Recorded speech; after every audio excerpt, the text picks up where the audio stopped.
So how can you add iCloud account to your Android phone? And let's get into it. Well, a lot of people have been using their iPhones before with iCloud. And if you now have an Android, or if you have an Android phone alongside your iPhone, how can you somehow connect them over iCloud? So there isn't any official support for it other than web-based iCloud service. So on your Android, no matter which type it is, you can use any web browser and just go to iCloud.com. This web user interface allows you to sign in with your Apple ID account, the same password and account that you use on your iPhone, of course.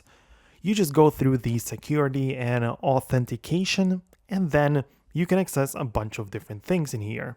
So you can check out your mail, your photos, Drive, and notes, reminders, other things as well.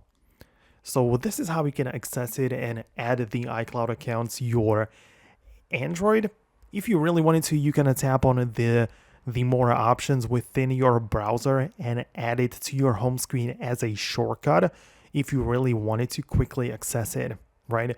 Some people might find it a bit more useful to just have an icon on the home screen which you can easily tap on and it moves you over into that web app directly. So that's how it works. However, I would recommend you to just get all of the data from iCloud to your local storage and then use some sort of different cloud service which has much better support on Android.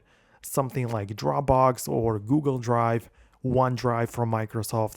All of these apps have good options for all platforms, whereas iCloud has been specifically made for Apple devices.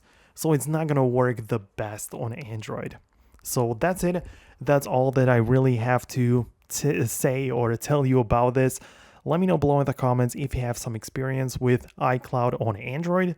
Subscribe for more guides and videos like this one, and I'll see you later.